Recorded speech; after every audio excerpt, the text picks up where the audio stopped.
నమస్తే welcome to Andhra Prabha. నేను Prashanth. AP deputy CM Pawan Kalyan garu రీల్‌లోనే కాదు రియల్ లైఫ్‌లో కూడా హీరో అని చెప్పేసి మరోసారి నిరూపించుకున్నాడు. అయితే ఈరోజు తెలంగాణ వరంగల్ హన్మకొండకి చెందిన నిరంజన్ అనే ఒక వ్యక్తిని కలవడం జరిగింది. ఆ వ్యక్తి అనారోగ్యంతో ఎప్పటినుండో చాలా బాధపడుతూ ఉన్నాడు. కానీ ఆ వ్యక్తి పవన్ కళ్యాణ్‌కి చాలా వీర అభిమాని అని చెప్పుకోవాలి. అయితే ఎప్పటినుండో నేను పవన్ కళ్యాణ్‌ని కలవాలి, పవన్ కళ్యాణ్ గారిని కలవాలి, కలవాలి అని చెప్పేసి కొన్ని వీడియోస్ చేయడం జరిగింది. అది సోషల్ మీడియాలో చాలా వైరల్‌గా కూడా మారాయి.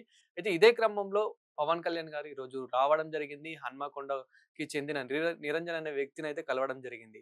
సో, అతని అనారోగ్య పరిస్థితి కూడా నేను విజువల్స్‌లో అయితే చూయించే ప్రయత్నం అయితే చేస్తాను. ఏ విధంగా బాధపడుతున్నాడు అతని అనారోగ్యంతో అని చెప్పేసి కూడా ఆ విజువల్స్ కూడా చూయించే ప్రయత్నం అయితే చేస్తాను. అదే విధంగా ఏం మాట్లాడారు? ఎంత బాగా మాట్లాడారు? ఎలాంటి వ్యాఖ్యలు చేశారనేది కూడా ఆ విజువల్స్ కూడా చూయించే ప్రయత్నం అయితే చేస్తాను. అమ్మకి చేస్తాం. అది అమ్మకి మెసేజ్ ఇస్తాం కదా. మంచి కారు ఉం. ఒక మంచి నాకు రామ్ చరణ్ సార్ కారు పెట్టుకుంటున్నాను. ఒక పిల్ల కావాలా? నువ్వు పని చేయండి అన్ని కొడుకు ఇప్పుడు ఏది పుల్లింది నేను చూడదు. రామ్ చరణ్ కూడా పుడిన్ డాగ్ సింహంలా ఉంటుంది అది. పుడిన్ డాగ్ చిన్నపిల్ల చిన్న కుక్క పిల్ల. అది చూస్తాను నేను. అంటే నేను తన దగ్గర 2-3 ఉన్నాయి. ఏదన్నా నాకు అర్థం కావట్లేదు. ఎందుకంటే ఒకసారి చూసి చెప్తాను. ఉందా ఫోటో? చూపించేది మీరు చెప్పండి. కాదు, ఆ ఫోటో ఇది చూపించు. ఆయన కుక్క పిల్ల చెప్తా ఉండే. ఇది పూడులు. పుడిన్ నువ్వు అదే అన్నావా? నాకు అర్థం కాదు. పూడులు ఏమన్నా పంపించిన పెంచుకుంటా కుదురుద్దా? పర్లేదా? డాక్టర్ అడుగుతారా? పవన్ కళ్యాణ్ గారు అతనితో మాట్లాడిన ఆ పద్ధతి కనుక చూస్తే అసలు ఎంత ప్రేమగా మాట్లాడారు అంటే, ఒక రాజకీయ వ్యక్తి ఎప్పుడైనా గానీ ప్రజల్లోకి వెళ్ళి ప్రజల పట్ల, ప్రజల సమస్యలు తెలుసుకుంటే ఎంత బాగుంటుంది అని చెప్పేసి పవన్ కళ్యాణ్‌ని చూసి నేర్చుకోవచ్చు అనే విధంగా అలా వెళ్ళడం జరిగింది. అక్కడ ప్రజలు కూడా చాలా మంది అభిమానులైతే రావడం జరిగింది. ముఖ్యంగా మరి ఇతనికి ఎలాంటి హామీలిచ్చారు అనేది ఒక్కసారి మనం చూస్తే గనక అతని ఆరోగ్య పరిస్థితి ఇంకా నేను ఎప్పటికీ కూడా నీకు అందుబాటులో ఉంటాను.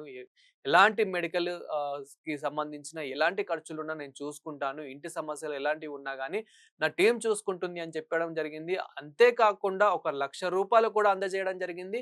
అంతేకాకుండా వాళ్ళకి ఒక క్యాంటీన్ కూడా పెట్టిస్తాము తొందరలోనే. దానికి పూజ కూడా చేయిస్తాము.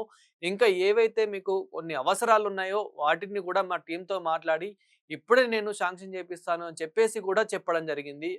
అసలు ఇక అతని కోరిక నెరవేరిందని చెప్పుకోవాలి. గతంలో మనం ఒక్కసారి చూసుకుంటే గనక 'ప్రభాస్' గారు కూడా ఇలానే ఒక వ్యక్తిని కలవడం జరిగింది. ఆ వ్యక్తి వారం రోజుల్లో చనిపోతారనే వ్యక్తి 'ప్రభాస్' గారు కలిసారు అని చెప్పేసి దాదాపు 15 రోజులు ఎక్కువ బ్రతికాడు. అంటే ఆ ఆనందంతో డాక్టర్స్ కూడా చెప్పడం జరిగింది. ఇలా మనకు ఏదైనా కోరిక ఉన్నప్పుడు ఎవరైనా మనం ఎవరినైనా కలవాలి అని అనుకున్నప్పుడు సో ఆ పర్సన్ వచ్చి మనల్ని కలిస్తే ఇంకా కొంచెం ఆ ఆయుష్ అనేది ఎక్కువ పెరిగే అవకాశాలు ఉంటాయి అని చెప్పేసి కూడా ఈవెన్ డాక్టర్సే చెప్పే పరిస్థితి మనమైతే చూసాము. అలాంటిది ఈరోజు పవన్ కళ్యాణ్ గారు అక్కడికి వెళ్ళి అక్కడ ఆ బాబుతో మాట్లాడిన విధానం కూడా చూస్తూ ఉంటే ఎంత ప్రేమగా మాట్లాడారు.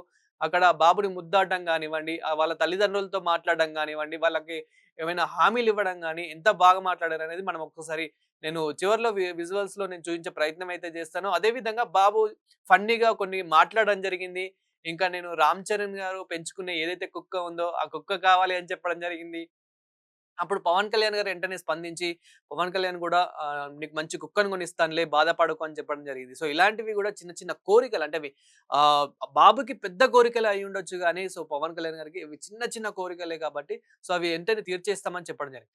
సో, ఇదంతా పక్కన పెడితే గనక పవన్ కళ్యాణ్ గారికి ఎవరైనా వీరాభిమాని ఉన్నారా అనంటే గనక ముందుగా మనకు గుర్తొచ్చేది బండ్ల గణేష్ గారు. ఎందుకంటే ఆ స్టేజ్‌ల మీద పవన్ కళ్యాణ్‌ని ఏ విధంగా పొగుడుతాడో మనమైతే చూస్తూ ఉంటాము.